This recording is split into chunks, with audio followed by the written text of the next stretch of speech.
Ini penting sih, pelakor itu servisnya mantap.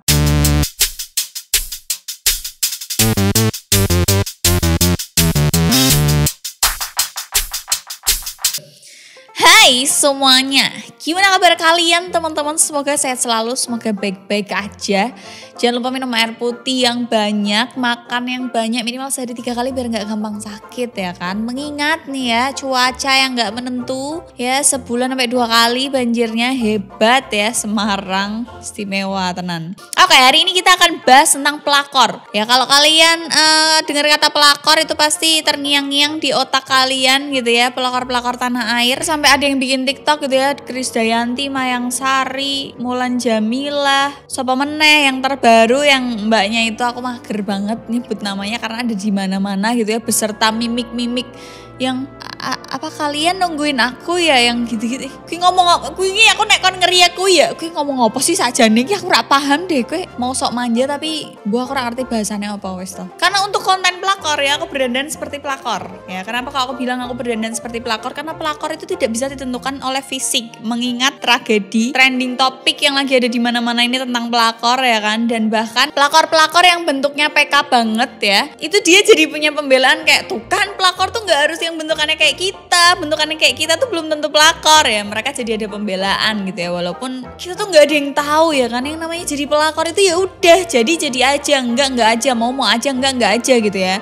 Pasti yang namanya pelakor itu orang menungsone irinan gitu ya, melihat rumput tetangga lebih hijau ya, melihat oh temannya sudah berjuang PDKT, pacaran sampai nikah, oh kayak gitu dengar ceritanya gitu ya, oh oke ya udah aku ambil manisnya aja. Rata-rata pelakor kan gitu namanya, pelakor ya kan, ngerebut laki orang gitu kan, melihat rumput tetangga lebih hijau padahal pas dicedai rumput palsu gitu ya. Pantesan kok indah gitu ya, ada bunga-bunganya, ada kupu-kupunya, kok ora tau mati kupu-kupunya, kok neng kono terus jebule palsu gitu kan. Tapi yang namanya pelakor itu menganggap wah itu indah, aku juga mau, tanpa harus usaha, tanpa harus kerja keras gitu kan. Itulah pelakor gitu ya. Kita mau nyalahin pelakor juga ya sulit gitu ya, namanya pelakor. Kalau bisa dipelakorin gitu kan, pasti kedua belah pihak sama juga, lakinya juga salah gitu ya. Makanya aku aneh gitu, yang disalahin cuman si ceweknya doang. Ya walaupun dua-duanya salah, mbak, berarti kamu belain si ceweknya? Enggak juga, dia salah gitu ya.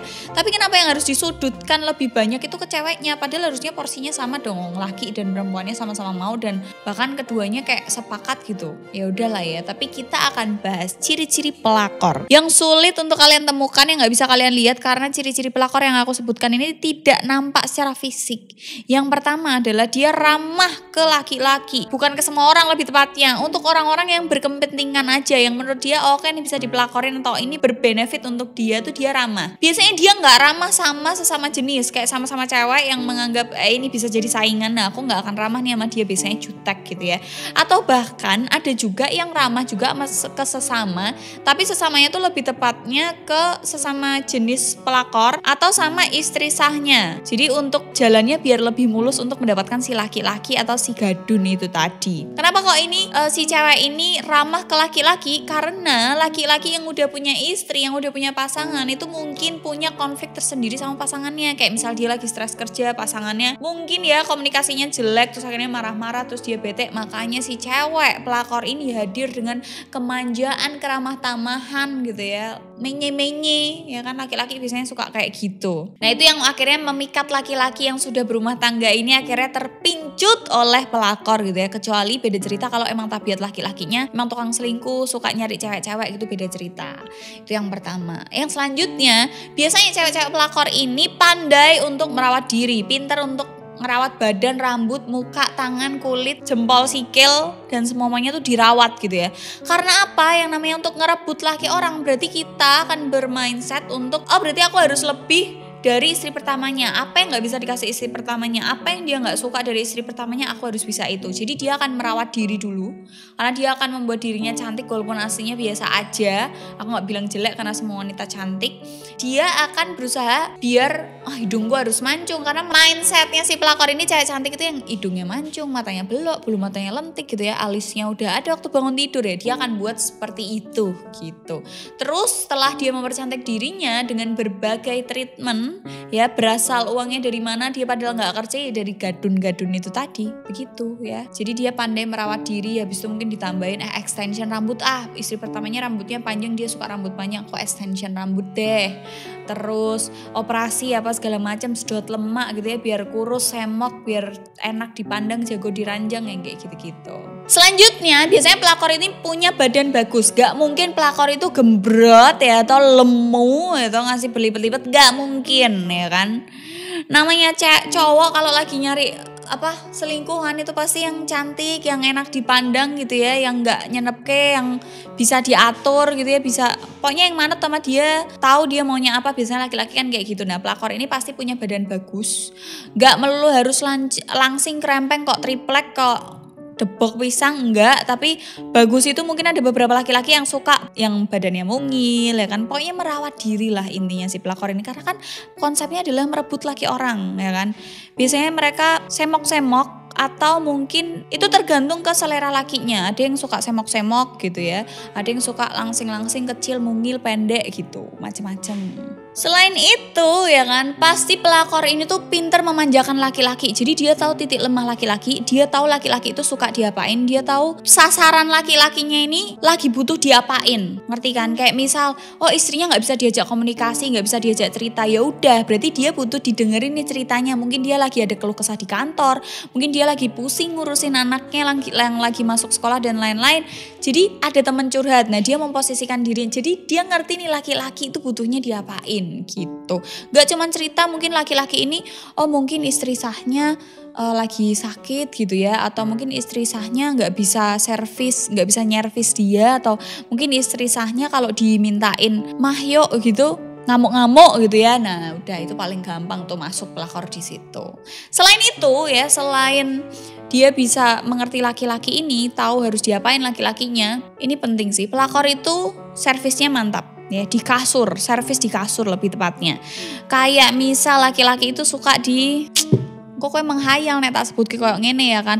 Yang jelas servisnya mantap ketika di kasur. Misal istri sahnya nggak bisa diajakin yang aneh-aneh yang apa segala macam. Nah selingkuhannya ini bisa nih muasin dia, atau ceweknya ini selalu di atas, atau dia tipe laki-laki yang mendominasi. Jadi si pelakornya ini yaudah deh aku pura-pura pasrah aja deh di bawah yang kayak gitu-gitu. Jadi rata-rata pelakor itu biasanya ada beberapa pelakor yang mungkin akan kayak bisa ngobrol bareng-bareng terus puasnya samaan nih. Ada juga yang enggak puas, yang penting dia puas terus duitnya lancar ke aku. Ada juga yang kayak gitu. Namanya pelakor tuh kan kadang otaknya gesrek gitu ya, mendambakan hal yang indah atau merusak kebahagiaan orang lain, mendambakan hal orang lain nih. Mindsetnya pelakor tuh kadang agak aneh gitu. Selanjutnya ini paling kelihatan, paling ketara gitu ya, walaupun tidak nampak secara fisik. Dia sugih, iso tuku macam-macam ya, tasnya branded, kelambine api, iso neng salon larang, melaku-melaku neng mall terus, mangan ora tahu masak ya kan, makan di tempat-tempat mewah, naiknya mobil. Biasanya aku nggak menyebut merek, ada beberapa merek mobil yang itu terindikasi itu adalah pelakor-pelakor atau simpenan atau BO-an atau PK. Itu ada tuh strata mobilnya. Yang pertama apa, kalau udah kesini berarti ini berarti simpenannya yang udah berduit gede nih. Kalau naik lagi berarti simpenan utama yang kayak gitu. Itu tuh di daerah sini adalah pokoknya strata mobil seperti itu. Jadi di sawang-sawang kok perawatan terus, belonjo-belonjo terus, padahal ora kerja, main trading ya ora, ya kan, togel ya ora, duwe online shop ya ora, kerja secara fisik ya ora, tapi kok duitnya ono terus. Lah itu pasti indikasi entah itu dia pelakor, BO dan sebagainya kayak gitu-gitu. Yang selanjutnya dia pasti hobi ke hotel. Karena rata-rata selingkuhan kalau pada tahap awal-awal gitu ya, belum yang tahap lama gitu kan, pasti mereka akan nyari kos-kosan ya kan, hotel, pokoknya tempat-tempat tinggal yang semi permanen ya, apartemen yang gitu-gitu, yang sesama tetangganya atau sesama penyewanya itu nggak saling tegur sapa dan nggak ngerumpi kayak misal perkampungan, perumahan yang kayak gitu-gitu. Mungkin perumahan masih bisa jadi ya, karena orang-orangnya nggak begitu tanggap dengan tetangganya gitu kan. Pokoknya intinya si pelakor ini atau si cewek-cewek perebut suami orang ini tuh biasanya tinggal di daerah atau di tempat semi permanen yang tetangganya nggak saling tegur, yang tetangganya itu nggak saling peduli. Jadi misal ada laki bolak-balik ke situ juga nggak masalah, padahal mungkin tahu ini padahal gue kan bojone koncoku gitu, tapi kan orangnya emang nggak bertegur sapa gitu. Nah biasanya pelakor-pelakor itu hobi ke tempat-tempat kayak gitu, salah satunya misal hotel, apartemen, kos-kosan yang kayak gitu-gitu.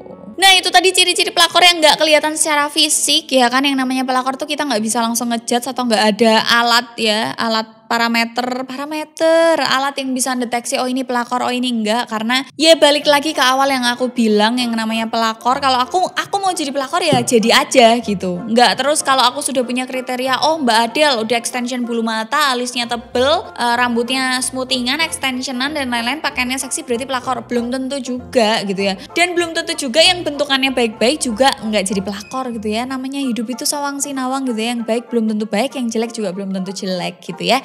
Jadi tetaplah berprasangka baik sama orang dan mencintai seperlunya aja, tahu seperlunya aja. Misal kamu mau berteman sama orang ini karena dia baik sama kamu, ya udah cukup di situ aja, nggak usah terlalu dalam, ya nggak usah terlalu dicari tahu semuanya, karena biasanya kalau kamu terlalu banyak mencari tahu sesuatu di orang itu, kamu pasti endingnya kecewa gitu sih.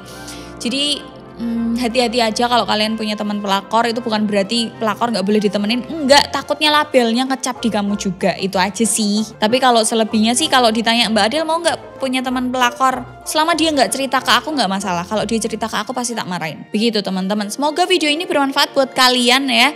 Jangan lupa cek description box and see you in the next video. Bye. It's just right, I can't explain.